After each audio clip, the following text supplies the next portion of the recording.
buhay o kabiguan, ng ligaya o lungkot.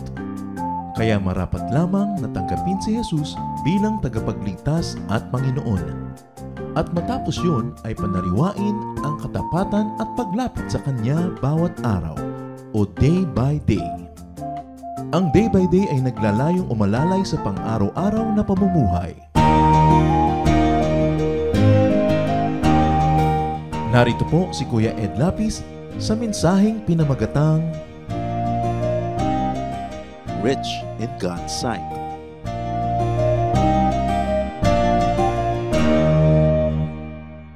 Napakahalaga na lumalim ang pag-unawa ng mananampalataya sa kung ano ang ibig sabihin ng kaharian o paghahari ng Diyos. The kingdom of God is a very rich idea. Napakaraming level of understanding ang kailangang marating ng mananampalataya upang ito ay lubos na maganap sa buhay dito sa lupa. The standards of God have to be understood. Napakadalas na ang mga pamantayan, pagpapahalaga ng tao, ng mga lipunan ay naipapatong sa pagpapahalaga ng Diyos, lalong-lalo kung ito ay pinapayagan ng mga may kapangyarihan, ng mga relihiyon, na iiba ang perception ng mga tao tungkol sa Diyos. Ano nga ba ang ibig sabihin na pagharian tayo ng Diyos? Rich in God's sight.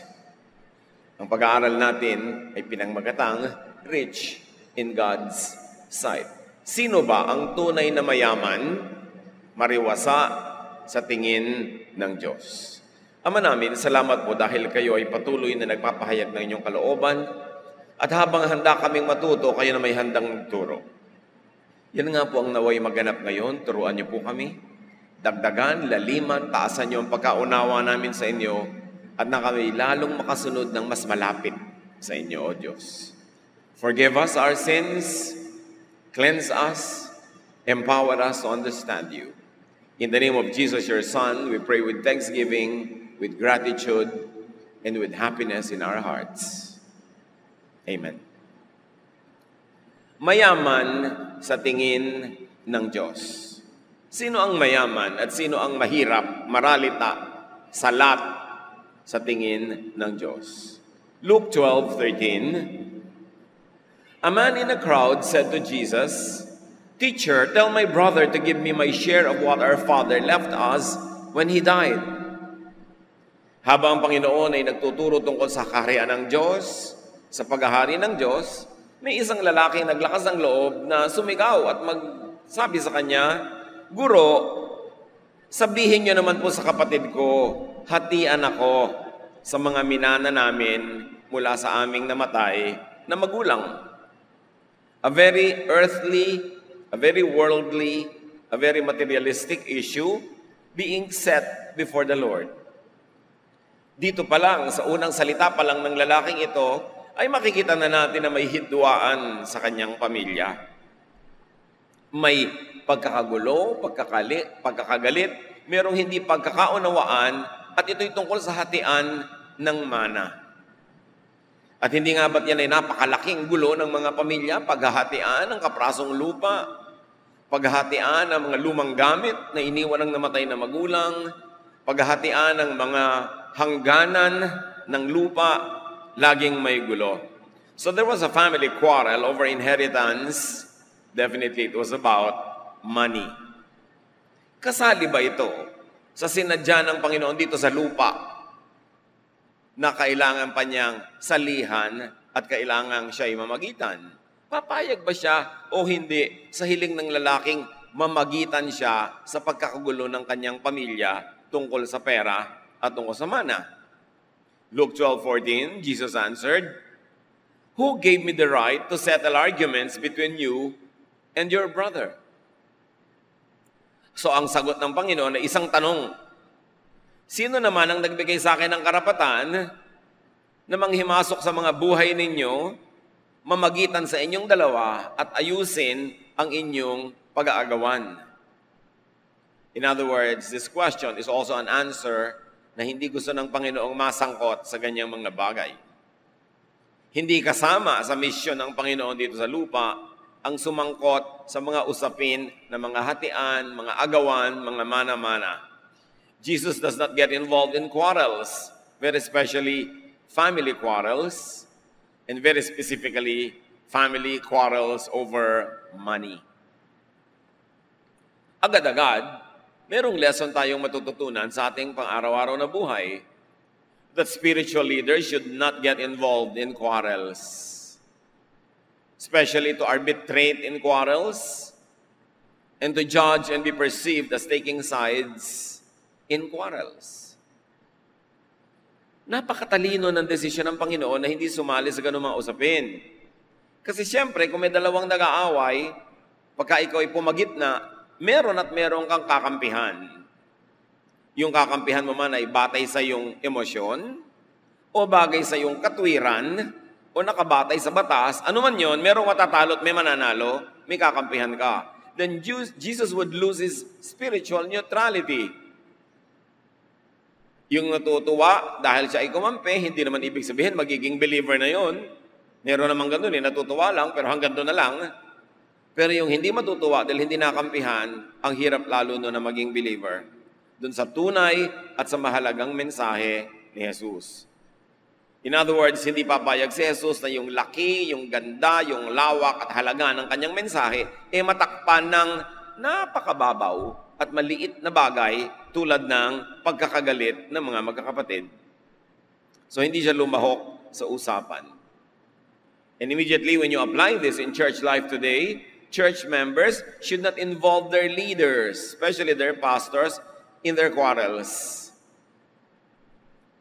May mga ganyan, pupunta sa pastor, Pastor, tulungan niyo naman po akong singilin ng utang sa akin ni sister ganon, ni brother ganon. Teka, bakit kasali ba ako nung nag-utangan kayo? Hindi po, ba't ngayong singilan, isasali mo ako? Gusto mo ka maging taga-singil, maging credit and collection agency. Gusto mong kampihan kita, gamitin ng moral authority and organizational persuasion para yung kagustuhan mo ang matupad. No, no, no, no. Sa example ni Jesus, hindi siya sumali dyan. And it must be the wisest decision for people to take even now. Kahit sa mga alitan ng mga kapatiran, hindi tayo dapat lumahok at hindi ka dapat mangusga at kumampi sa isa at lumaban sa isa. Stay neutral. Saan po natin dadalhin ang mga ganyang alitan? Well, kung yan ay legal matter, bring it to legal people. Let it be settled legally. Pwede kang mahumingi ng legal advice. Pero yung mga legal matter, political matter, financial matter, hindi dapat isangkot ang ating mga spiritual leaders para hindi mawawala ang kanilang neutrality at sila ay magiging leader of all, not only of those na magmumukhang kinakampihan nila. Sobrang halaga ang mensahe ni Lord, the kingdom of God, salvation, godliness, na hindi niya papayagang yun ay matakpan, magulo, mapalabnaw ng mga bagay na panglupa. Hindi naman sa hindi mahalaga na ayusin ang mga ganitong usapin, pero hindi dapat ipinaayos sa ating spiritual leaders. They must not be dragged into these things so that they could maintain their neutrality and their moral upper hand. At pagka ganoon, mas matutulungan tayo at mas mapangungunahan ng ating mga pinuno. At para idiin kung bakit ayaw niya na sumangkot sa mga ganong usapin, nagbigay ang Panginoon ng paliwanag. Luke 12:15. Then he said to the crowd, "Don't be greedy. Owning a lot of things won't make your life safe." Sabi, huwag kayong maging mga sakim. Ang pagiging payapa, ang pagiging ligtas ng buhay mo ay hindi nakasalalay sa dami ng iyong ari-arian. Tinatangkilik, kinakamkam, at nagiging sayo. Hindi natin alam at hindi naman ipiniliwanag ang background ng kwento kung sino ba ang naapi. Ito bang humihingi ng tulong o tama lang na yung nangyari sa kanilang hatian, baka may utang siya sa kanyang kapatid, kaya hindi na siya hinatian nung naghati-hati ng mana, wala na dahil may utang siya. Hindi natin alam. Pero meron ditong tinuturuan ng Panginoon. Siya man o yung kanyang kapatid o pareho man sila o lahat ng nanonood, Dahil nangyayari naman sa buhay at buhay natin yan eh. Sabi niya, huwag kayong mga maging sakim. Huwag kayong matakaw. Hindi nadadaan sa dami ng kinakain ng iyong kalusugan at hindi rin nadadaan sa dami ng nagiging sayo ang seguridad ng iyong buhay. Meron pa nga na sa dami ng kanilang kayamanan, doon pa naging mitya ng kanilang buhay, yung kanilang mga tinatangkilik. To be safe, many people wrongly resort to greed. Sa takot nating magutom, sa takot na maghirap, sa takot na mawalan, kung minsan, kumakapit tayo sa patalim. Kumakapit tayo sa mga pamamaraang hindi makadiyos, nagiging tuso, nilalamangan natin ating kapwa, maging mga sarili nating kapatid. Pero sabi ni Lord, hindi dyan dinadaan ang seguridad. And of course, indirectly, but very clearly, He was teaching, do not destroy family relations just for money, just for safety, just for financial security. Huwag sirain ang pagiging magkapatid, magbayaw, maghipag, magbilas, magulang at anak, magpinsan, magkaibigan, magkapitbahay, dahil lang sa pera. Sobrang nabubulag ang mga tao ng materialism na mas napapahalagahan nila yung maibubulsa nila kesa sa halaga na ma-maintain nila ang magandang pakikipagkapwa-tao. Nagiging mas mahalaga ang pera kaysa damdamin ng kapwa, kaysa sa kanilang relasyon. They want to be secure, but family, generally, is the best social security. Minsan, naagawan mo ang iyong kapatid para lang meron kang pera sa bulsa, pampagamot kung magkasakit ka, pangtugon pag nagkaroon ka ng pangangailangan, pero hindi mo alam na mas malaking seguridad yung may mga nagmamahal sa'yo, may pagtingin sa'yo, may paggalang sa'yo na dumating ang panahong nangailangan ka, hindi lang pera ang pwedeng ipangtulong, pati alaga. Ikaw ba, may sakaling pera, pero nakaaway mo naman lahat ng mga kamag-anak mo, aalagaan ka ba naman ng pera na yun? Pwede yung maibili ng gamot, pwede yung maibili ng ataul, pero hihimasing ka ba nun? Hahagurin ka ba nun? Hindi. Nabubulag ang maraming tao na parang pera na lang ang mahalaga. Bagamat mahalaga, pero hindi mas mahalaga kaysa magbuting pakikitungo sa kapwa. Ang pinakamalaki nating savings account ay puso ng mga taong nagmamahal sa atin.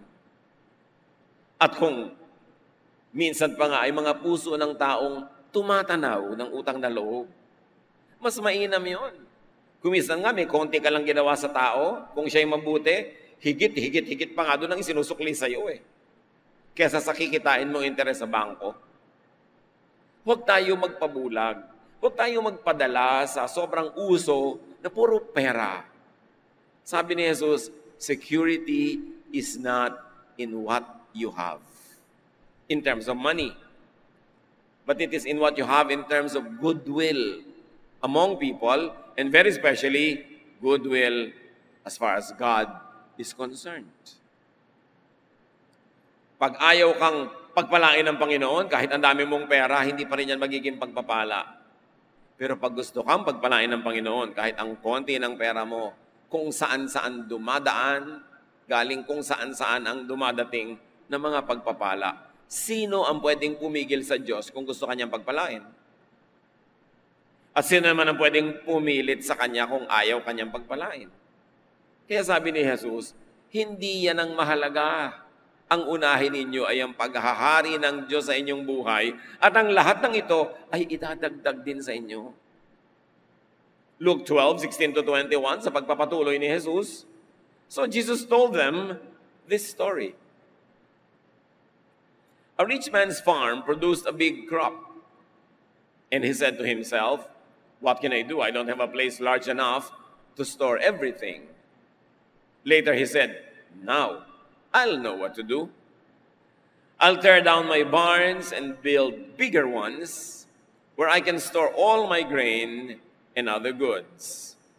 Then I'll say to myself, you have stored up enough good things to last for years to come, live it up, drink, eat, and enjoy yourself.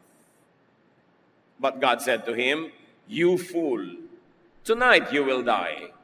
Then who will get what you have stored up?" This is what happens to people who store up everything for themselves, but are poor in the sight of God. Dahil dun sa request ng lalaking makialam si Jesus sa kanilang mga suliraning pangkabuhayan, nagkwento si Jesus na may aral. Meron daw isang napakayamang lalaki na napakaraming ani at marahil ay tuloy-tuloy na ilang panahon ang tag-ani yun na ang dami niyang inaani. Sabi niya, ano kayang gagawin ko? Wala na akong pwedeng paglagyan sa mga ani ko. Hindi na kasya sa mga bangan, hindi na kasya sa mga taguan, hindi na kasya sa mga storage.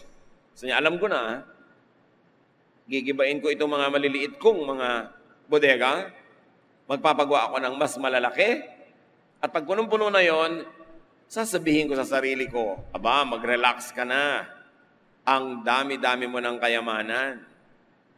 Kumain ka ng masarap, uminom ka ng masarap, at magpasasa ka sa buhay. So sabi ng Diyos, sino naman ang may sabi sa iyo na mabubuhay ka ng ganong kahaba para pakinabangan yung mga inipon mo? Ngayong gabi, mamamatay ka. Kanino kaya mapupunta ang pinaghirapan mo? At sabi ng Panginoon, ganito ang mangyayari sa lahat ng taong ang yaman ay pera lang, pero walang yaman sa tingin ng Diyos. Walang yaman sa kaban ng langit. Walang inimpok sa heavenly bank account.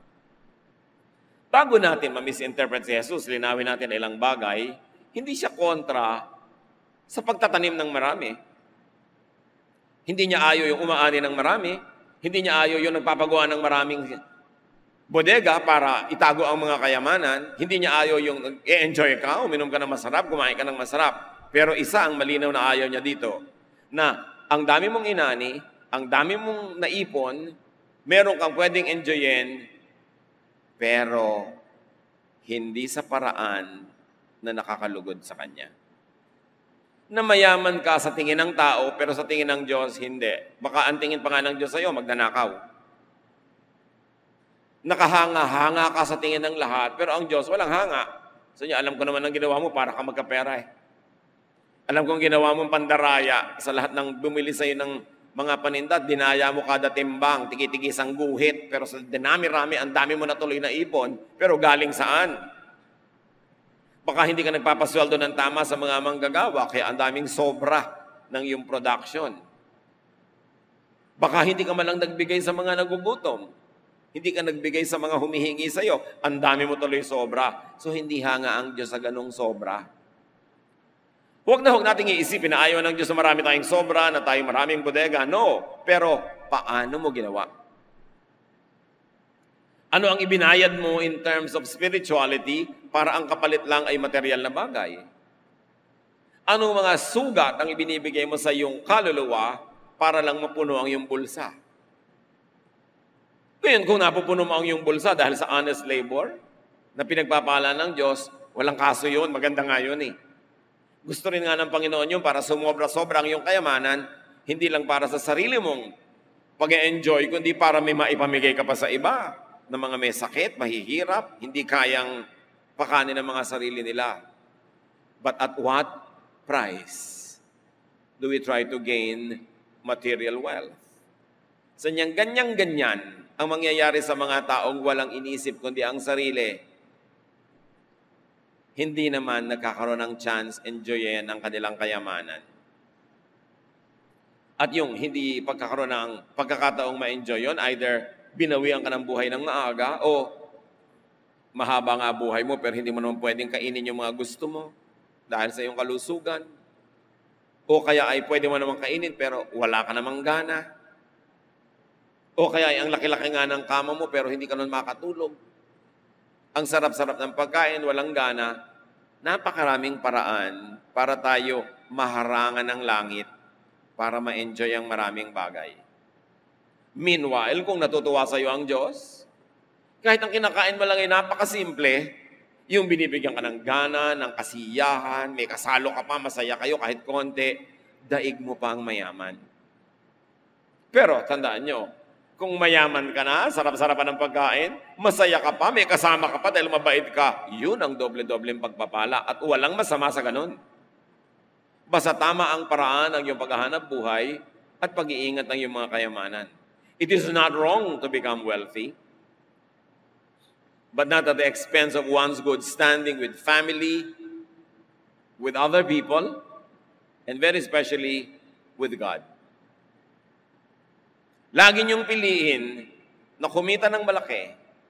Laging piliin na makapag-impok, na makapag-enjoy. Pero kung kailangan mo na ngayong mamili, dito at dun sa hindi naman matutuwa ang Diyos sa gagawin mo, huwag ka nalang malito kapatid. Ang bigyan mo ng kasiyahan ay ang Diyos na pwedeng magbalik sa iyo sa maraming paraan, sa maraming korte, hugis ng mga pagpapala. Do not sacrifice your relationship with God and with other people for the sake of things, because people are more important than things. And your relationship with God is more important than anything else. So do not be poor in God's sight. Do not be greedy in your family's sight. Bumalik tayo sa mga sinauna at mga sinaunang matatandang pagpapahalaga na mahalaga sa iyo yung iniisip ng kapwa. Mahalaga sa iyo yung damdamin ng kapwa. Hindi lang basta may pera ka na, wala nang kwenta ang lahat ng bagay. Matthew 6:33, sabi ng Panginoong Jesus, seek first His kingdom and His righteousness, and all these things will be given to you as well. Unahin ang kaharian ng Diyos. Unahin ang paghahari ng Diyos sa iyong isip, sa iyong puso, sa iyong buhay. At ang lahat ng mga gusto mo ay idadagdag din naman sa iyo. Kailangan lang mauna ang pagpapahalaga mo sa paghahari ng Diyos. Ano ba yung paghahari ng Diyos? Ano ba yung kingdom of God? E di yung ang Diyos ang nasusunod sa ating buhay. Ang patakaran niya ang pinaiiral, yung mahalaga sa Kanya ang pinapahalagahan.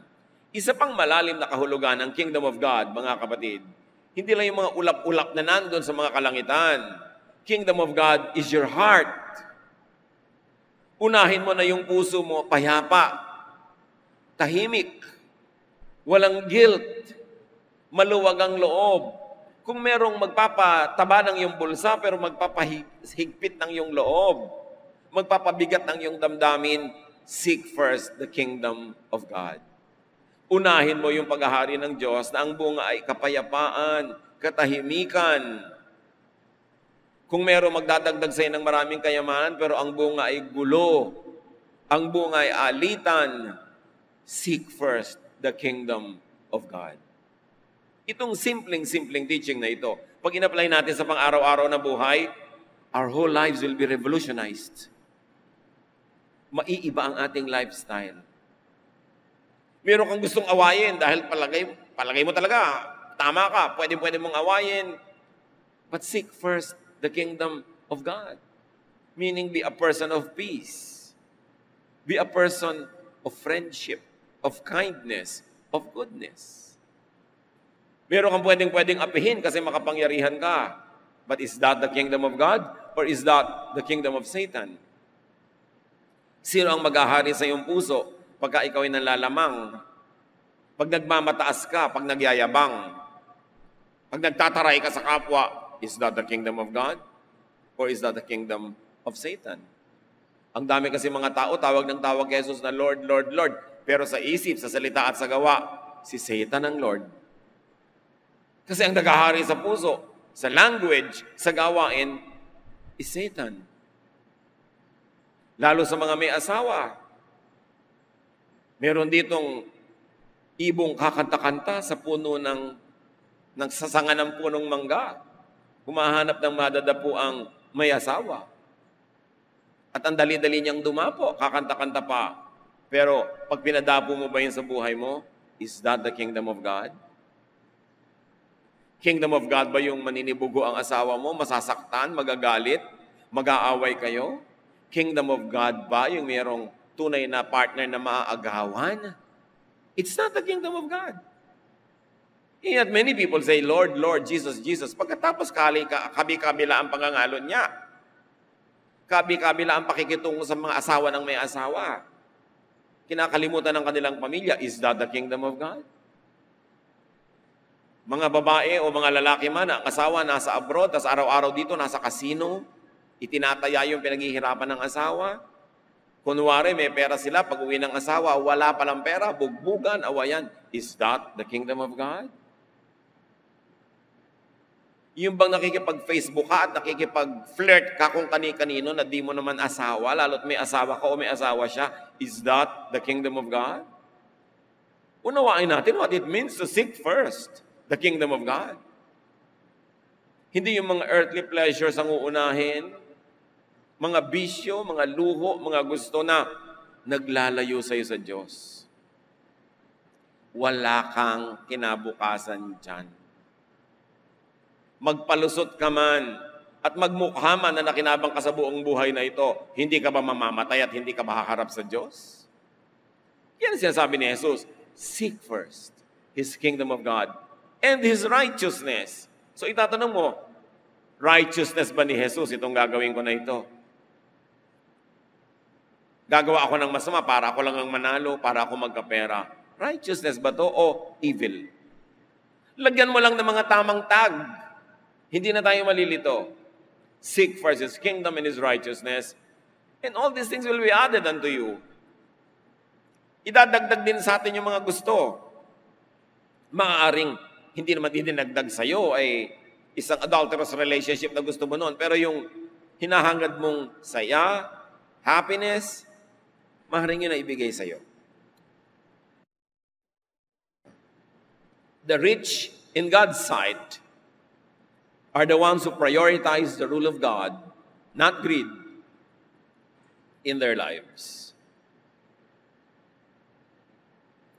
The rich in God's sight are the ones who are actually doing what God's will is, resulting in personal righteousness.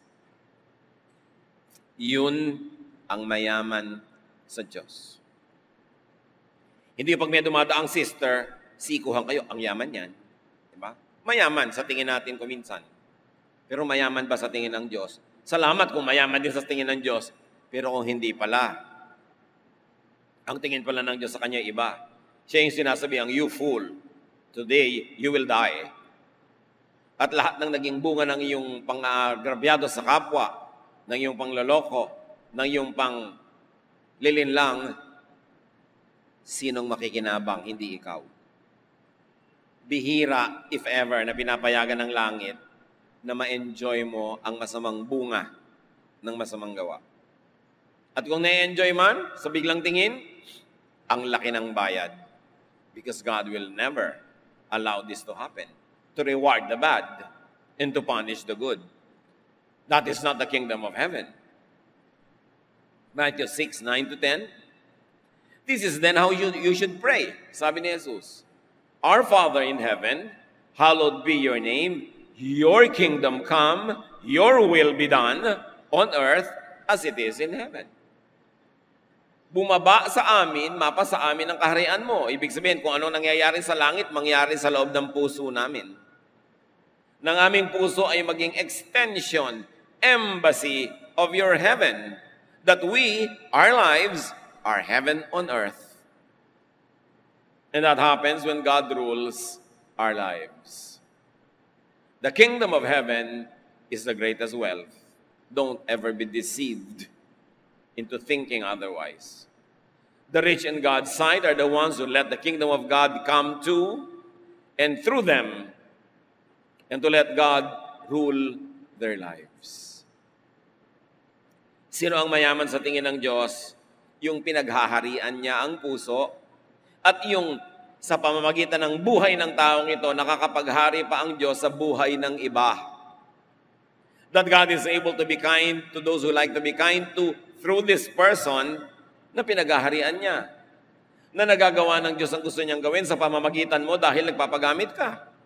Na namamahal ng Diyos ang gusto niyang mahalin sa pamamagitan mo dahil mapagmahal ka, you become not only the kingdom of God, but also the extension of the kingdom of God to other people. And these are the persons who are rich in God's sight. Sino ba ang audience natin? Ang mga tao may kanya-kanyang audience eh. Pag maliit pa ang bata, ang audience magulang. Look, mama, kaya ko nang tumulay dito. Look, kaya ko na itong gawin. Ang audience mo magulang. Pag lumalaki ng konti, ang audience sa mga kababata, kapwa-bata. Doon na nagpapasikat, doon na nagpapakita ng mga skill. Mamaya, ang audience na niya, kung sino man yung gusto niyang ligawan o kung sino man yung lalaking nagugustuhan niya kung siya ay babae. Sino ang audience natin? Lahat tayo may audience eh. Pagka nagpe-Facebook ka, nagpo-post, sino audience mo? Ipopost mo doon, ako, nasa isang napakagandang hotel. Lalangoy-langoy ka sa napakagandang pool. Sinong audience mo? Yung mga kababata mong umapi sa'yo nung araw na hindi mo pa na-afford ang ganito mga bagay? Kaya lagay ka ng lagay, look at me now. At ang kanta mo, if you could see me now, di ba? Kita mo ako ngayon, nagbabakasyon na ako dito, nag-aeroplano na ako, ganito. Sino audience? Sinong audience mo pagka gumagawa ka ng mga magagandang mga drawing? Sino ini-impress? Pag susulat-sulat ka ng tula-tula ng konti, sabi mo, look, makata ako. Sinong audience mo? Pag may pinaparunggitan ka, meron kang pinaparamdaman, kanino ka nagpaparamdam? Lagi tayong may audience. Audience ba natin ang Diyos?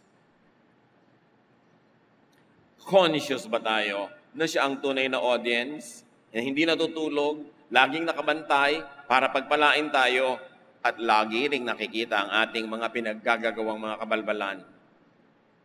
Dapat gawin nating audience ang Diyos. Huwag niyong kakalimutan, sa bawat post sa Facebook, sa bawat text na ipinapadala, nandun ang Diyos, siya ang unang-unang magla-like o unlike. E paano kung i-unfriend ka ng Diyos? Dahil nakakayamot na mga post mo, ang dami-dami na, ma-unfriend ka. Be conscious of God. The rich in God's sight are the ones who expand and extend God's rule over other people's lives by helping them surrender their minds to God. Pagka tayo nagpapaliwanag, umaakay ng tao sa Diyos, na nagbabago ang pananaw nila, ang paraan ng pag-iisip, we become a tool of God's kingdom so that God could also rule not only in our lives but also in the lives of others that we influence. Kaya mahalaga yung influence natin eh. Tuwing nagbubuka ka ng bibig, tuwing nagsasalita ka, tuwing nagte-text ka, nagpo-post ka, meron kang nai-influence. Maganda ba yung influence o pangit? Nakakaasar ba o nakakatuwa ang post mo? Nakakagalit ba o nakakapayapa? Lumalapit ba sa iyo ang loob nung nakakabasa o lalong lumalayo? We should be wise. Dapat nakikita natin ang bunga sa audience natin ng ating mga palabas. At kung hindi nagkiklik, tigilan, palitan ang script. At ganoon din sa buhay, dahil binabasa at tinitingnan ng Diyos ang ating script. Kung hindi mo nakikita ang pinagpapalan niya, ikinalulugod niya, palitan. Because God is constantly watching His people. Kaya ang panalangin, your kingdom come. Pagharian ako ng iyong kaluwalhatian. Maghari ka sa aking puso. Maghari ka sa aking cellphone. Maghari ka sa aking computer. Maghari ka sa aking Facebook account, sa aking Twitter, kung saan man, naghahari ba ang Diyos? Paano natin ginagamit ang mga bagay na ito? Nagagamit ba ng Diyos para palawakin ang kanyang kaluwalhatian, ang kanyang kaharian? O si Satan ang nakikinabang? Napakaraming deception. Matthew 6:11-12, give us today our daily bread and forgive us our debts as we have also forgiven our debtors. In the context of this prayer, the rich in God's sight are the ones who are forgiven and forgiving. Mabilis tayong humingi ng pagpapatawad, lalo galing sa Diyos. Pero ganoon din ba tayo kabilis magpatawad?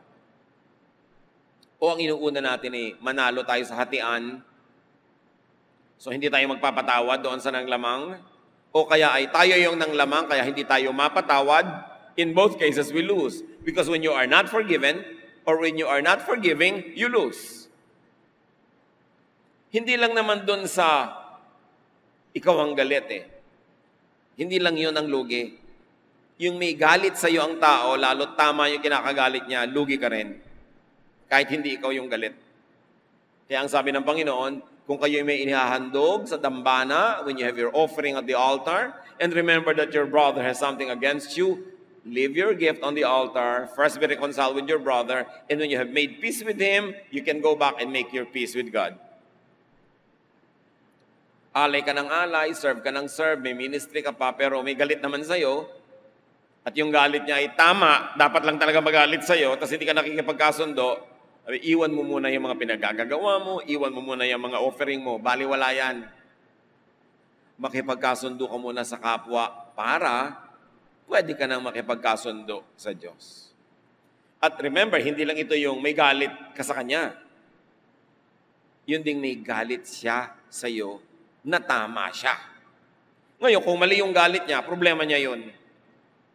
Pero ikaw at ang iyong budhi ang magsasabi sa iyong, dapat naman talaga siyang magalit sa akin. Dapat honest ka doon. At dapat makipagkasundo ka kasi ayaw tanggapin ng Diyos ang iyong offering hanggang di ka nakikipagkasundo sa iyong kapwa. The kingdom of God will not work in you. Kaya maraming tao, relihiyoso, pero hindi pa rin pinaghaharian ng Diyos. Hindi pa rin nagkakaroon ng kapayapaan, ng katahimikan. Kasi nadadaya ni Satanas sa maliliit na detalye ng buhay kasi hindi si Lord ang naghahari sa kanyang mga gawa araw-araw. Dapat mayaman tayo sa tingin ng Diyos. And the rich in God's sight are the ones who are led away from temptation. And in the case of that man, the temptation to be greedy. Ang temptation na hindi lang yung naaakit ka sa magandang katawan ng tao. Akala mo yun na lang natin ang temptation sa mundo. Yung gusto mo man lamang. Temptation yun. Yung may usapan, gusto mo ikaw ang bida, temptation yun. Yung pag ang tita ko, gumraduate sa college, kailangan ang tita mo may master's degree para panalo ka sa kwento. Temptation yun. Yung laging ikaw dapat ang lamang, ikaw dapat ang panalo, laging ikaw ang wise, laging ikaw ang kahanga-hanga, lalong walang hahanga sa iyo. Alam niyo yung mga taong pinipilit maging kahanga-hanga, mas wala namang humahanga dun eh. Kailangan natural lang na kahanga-hanga ka, effortless, kahanga-hanga ka, dun ka mahangaan. Pero yung trying hard ka, at para ka lang tumaas, ipuputuloy mo yung ulo ng mga tao sa tabi mo, walang humahanga sa ganon. Walang namamahal na namimilit na mahalin siya, namamalimos ng pagmamahal, walang ganon. Dapat kusa ka lang na lovable para mangyari. Kasi hindi yan napipilit. Kaya the wise, the godly, will be rich. If not materially, definitely, spiritually, and emotionally. Because the kingdom of God is in them. Pag inuna mo yon na maluwalhati ang Diyos, masunod ang Diyos, sabi ni Lord, all this will be added to you. Lahat ng hinahangad mo, maaaring hindi in its actual form, color, or shape, pero yung hinahangad mong ligaya, kasiyahan, saya, sa likod ng mga bagay na yon, hindi man yung mga bagay na yon ibigay sa iyo, matatanggap mo rin in better form because God knows what you really want and what you really need. But seek first His kingdom and His righteousness. Huwag isa-isang tabi ang kabutihan, kagandahang loob para lang tayo manalo sa agawan. Kasi manalo ka man, sabi ni Lord, hindi mo rin naman ma-enjoy yan pag di kita pinayagan na ma-enjoy yan. So lead us not into temptation. At dagdagan nyo, temptation to be greedy. Temptation to always win. Temptation na lagi magpasikat. Hindi yun nangyayari. At sabi sa Matthew 6:14 to 15, for if you forgive other people when they sin against you, your heavenly Father also will forgive you. But if you do not forgive others their sins, your Father will not forgive your sins. Gaano natin kadalas naaalala to tuwing humihingi tayo ng tawad sa Diyos, ang una muna nating dapat gawin ay magpatawad sa iba. Kumisan yung panalangin na patawarin mo po kami sa mga kasalanan namin, forgive us, cleanse us, parang dekorasyon na lang, bulaklak ng dila pag nagdadasal. Pero walang effect kung hindi ka nagpatawad sa mga dapat mong patawarin muna bago ka humingi ng tawad sa Diyos. Huwag natin gawin ang mga dasal natin na mechanical, nearly memorized, if not really memorized. Formula ang dasal, laging humihingi ng tawad, pero kahit mamalat ka na kahihingi ng tawad, may hindi ka pinapatawad sa puso mo, walang talab, sayang lang. Ang gawin nating goal ay pagharian ng Diyos ang ating puso, hindi yung mukha tayong maka-Diyos sa panglabas nating anyo. Kasi pag pinaghaharian ka ng Diyos sa iyong puso, mag-uumapaw ang pagpapala that everybody will know and feel that you are blessed. Sabi ni Lord, I can give you living water. And this living water will well up in your lives and it will overflow into everything you do. Parang isang batis, parang isang bukal na hindi maubos-ubos ang bumabalong na pagpapala na hindi lang para sa iyo kundi para sa lahat ng nasa paligid mo, mapagpapala rin sila. So ang unahin mo yung nasa loob mo, yung balong, yung spring. No artificial outward garnishing that may make you look blessed can replace what is really not in your heart. What is important is inside the heart. Yung nasa loob, yung totoo, yung magpakatotoo tayo. Na kung nalulungkot ka, huwag ka magsaya-sayahan. Mababaliw ka lang nun. Mahahati ka. Biro mo, malungkot ka sa loob, masaya ka sa labas. Hati ka nun. At ayaw ng Diyos ng hati. Gusto niya buo, totoo. Kahit nga sa ating mga kasabihan, walang mangyayari kung hati ang loob mo. Sira ang loob. Walang mangyayari. Dapat buo ang loob. Isa ang loob. At magiging totoo tayo, ang pagpapala ay lalabas into our lives kung nanggagaling sa loob. Kaya ang atupagin natin, ang asikasuhin natin, ano yung nasa kalooban. Ano ang laman ng ating isip. Ano ang laman ng ating puso. Dahil lalabas at lalabas sa ating salita, sa ating kilos, sa ating mga gawa. Let our hearts be the kingdom of God. At nangyayari yon sa pagsunod sa Kanya, hindi lang sa malalaki, kundi sa mumunting mga bagay. In fact, many battles are lost or won because of little things. May mga aeroplano na nagka-crash dahil lang sa isang tornilyo na wala pala sa lugar nung nag-take off. Kailangan mumunting bagay, binabantayan. And the rich in God's sight are the ones who forgive. Kung may listahan kayo ng kayamanan, itong aking mga bank account, itong aking mga lupa, itong aking mga ari-arian, dapat pinakamahaba, pinakamakapal ang listahan ng mga pinatawad. Dun, kasasabihing mayaman, ang dami mo ng pinatawad. Yung iba ang listahan ng mga pautang. Ito kailangan kong singilin, ito kailangan kong singilin, ito kailangan kong singilin. Ngayon kung pautang na pera, dapat yung ang ilista dahil madalas nalilimutan niya nung may utang eh. Pero yung sa puso, yung galit mo, yung maniningil ka, maghihiganti ka, ang payamanin mo kapatid, ang paramihan mong listahan mga taong pinatawad mo, and you will be rich in God's sight. Because in spirituality, we are made rich by what we give away. And we can be made poor by what we selfishly keep. Napapayaman ka ng ipinapamigay mo, lalo ng pagpapala at pagpapatawad. Pinahihirap ka ng buong baka sarili mong pinipilit ang kinin para sa iyo lamang. Kaya kung ikaw'y napakaraming kayamanan, tapos naliligiran ka ng taong malapit naman sa iyo, kamag-anak mo, kaibigan mo na, hindi mo tinutulungan, hindi actually kayamanan ang tingin ng Diyos sa iyo doon. Ang tingin niya doon, kasakiman. There is a time when owning a lot of things becomes a crime. And that is when you are surrounded by so many deprived people. How come that your heart is so hard? It is hard enough for you to maintain all of this without sharing them with people. Iba ang Diyos eh. Ang tao hanga-hanga, ang dami mong kayamanan. Pero alam ng Diyos kung paano ka yumaman at paano ka nananatiling mayaman, kahanga-hanga pa rin ba yun? Yun ang mahalaga. Isang napakalaking pagkukulang sa kapwa na ang dami-dami mong sobrang pera pero ang dami-daming sobrang nangangailangan. Katangian kaya yon sa tingin ng Diyos. Dapat tingnan natin ang lahat sa pananaw ng Diyos. The poor in God's eyes are the ones who do not forgive. The ones who do wrong just for money. The ones who are rich in money, but poor in goodwill. Yan ang sa tingin ng Diyos, maralita, gusgusin. Kailangan mahalaga sa atin talaga, laging nire-review, ano ako sa tingin ng Diyos.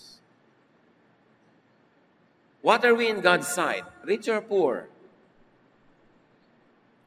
May mga tao na sa tingin natin mahirap, pero yung pala sa tingin ng Diyos, yun ang pinakamayaman.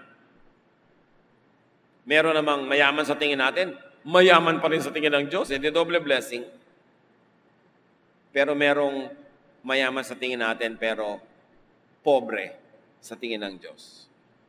God is the ultimate judge. Be rich in God's eyes. Be rich in goodness, in good deeds.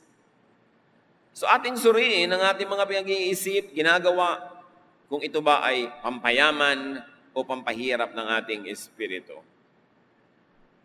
Huwag na huwag magpapalampas ng pagkakataon na pwede kang gumawa ng mabuti. Pampayaman yun sa tingin natin, sa atin ng Diyos. Pero huwag papalampasin din yung panahon na dapat gumawa ka ng mabuti, hindi ka gumawa. Humihirap tayo sa tingin ng Diyos noon. We were created in Christ Jesus to do good works, not to do bad. Huwag lang natin kalimutan kung ba tayo nabubuhay. Ano kahulugan ng buhay is to please God, to do God's work, and to do good works in Jesus, and then to meet our Maker because we are saved by faith in our Lord. Yun ang kahulugan ng buhay. Don't be disgraced. Huwag tayong malibang at maligaw sa mga akit ng mga kasinungalingan. Pero hindi naman dahil naging makadiyos ka, magiging mahirap ka na rin materially. Hindi naman dahil naging makadiyos ka, wala ka na makakaing masarap o malalasap na maiinam sa buhay. Pwedeng sabay ang blessing. Ang laki-laki ng puso ng Diyos, hindi mo kayang ubusin ang blessing na pwedeng ibigay. Kaya nga mahalaga, unahin mo siya. Ipagkatiwala sa Kanya ang lahat. In everything you do, put God first, and He will reward you and crown your efforts with success. Ama namin, patuloy niyong ipaliwanag sa amin ang kahulugan ng kayamanan. Tanggalin mo ang mga takip sa aming mata na kumisay nakabubulag na ang mas pinapahalagahan namin, pera. Yabang. Karangalang panlupa. At the expense of our relationship with you and with other people. Turuan mo kami, Lord, na maging mapanuri araw-araw, oras-oras. Kung papayaman kami o papahirap sa inyong paningin. At nawa, lagi nyo kami gawing conscious, not to be greedy, not to sacrifice our relationship with people for the sake of worldly gain. Pagbulay-bulayan natin, ipanalangin ang kahulugan nito, mga kapatid. Napakahalaga, pag-isipan sumandali, and let the Holy Spirit finish the message in our hearts.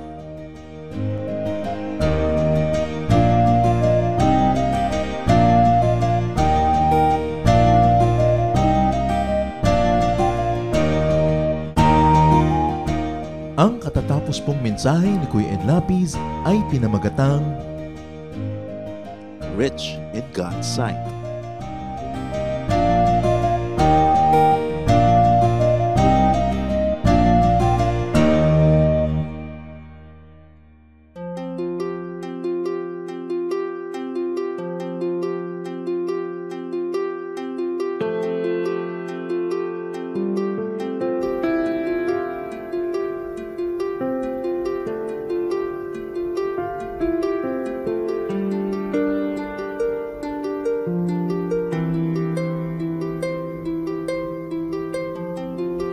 Panginoon, ang sabi niyo sa akin, lumapit lang sa inyo. Ibig ako'y diringgin, pasanin ay aalisin. Lahat ng kabigatan ng isip at katawan, ilalagak ko na sa inyong kanlungan. Nais kong madama haplos ng iyong kamay, paghako sa damdamin, sinisiklot ng buhay. Nais kong madama init ng iyong yakap. Sa sandaling ito, hanap ko ay paglinaw.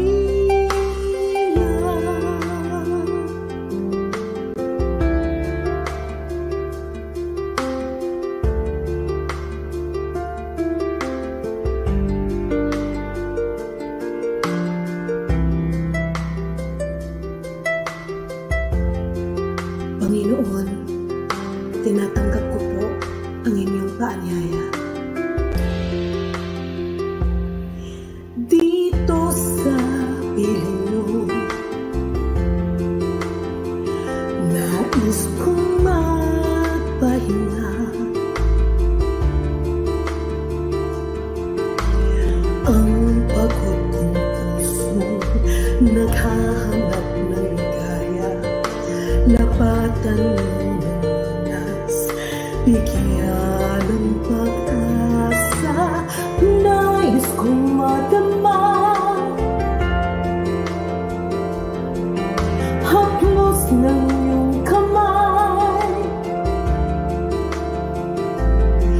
paghakot sa damdamin, sinisiklot ng buhay. Nais kong madama init ng iyong yakap.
Mayaman sa hiyas ang ating bayan, at isa sa hiyas na yan ang musika.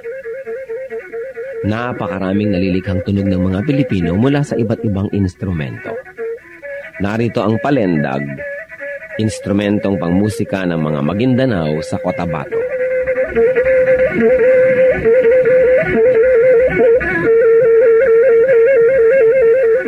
Ang palendag ay yari sa isang manipis na buho na may 2 sentimetro ang bilog at 90 sentimetro ang haba. May 4 na butas ang palendag, isa sa ilalim para sa hinlalaki ng tumutugtog at 3 naman sa ibabaw para sa iba pa niyang mga daliri.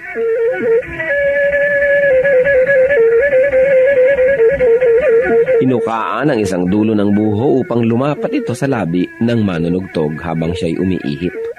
Sa kabilang dulo naman ng palendag ay may isa ring malaking uka kung saan nagtatapos ang instrumento.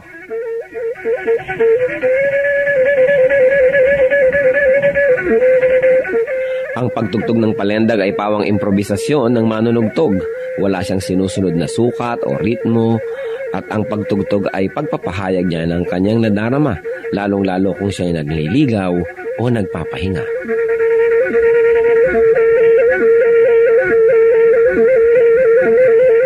Ang musika ay wika ng kaluluwa. Ang ating musika ay marapat lamang na pag-aralan, kilalanin, at tugtugin sa karangalan ng Panginoong Hesus. Ang palendag ng Maguindanao sa Cotabato.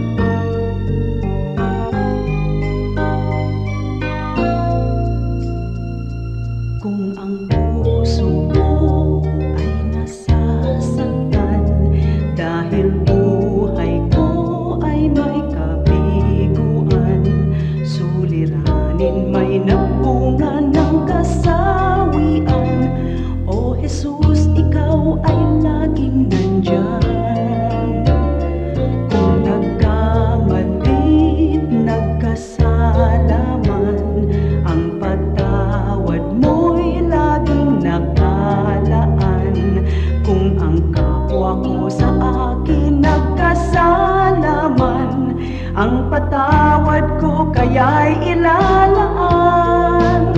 Ang kabaitan mo ay dapat mong tularan sa buhay ko.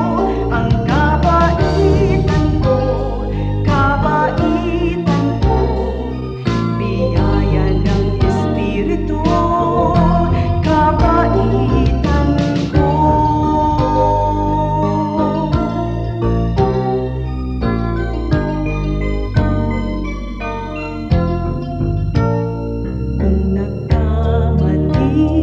Nagkasalaman, ang patawad mo'y laging nakalaan.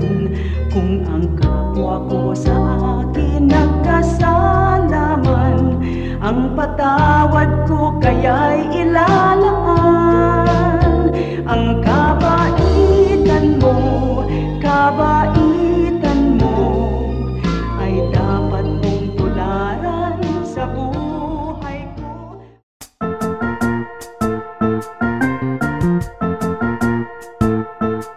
Oras na po para pansamantalang magpaalam ang programang Day by Day.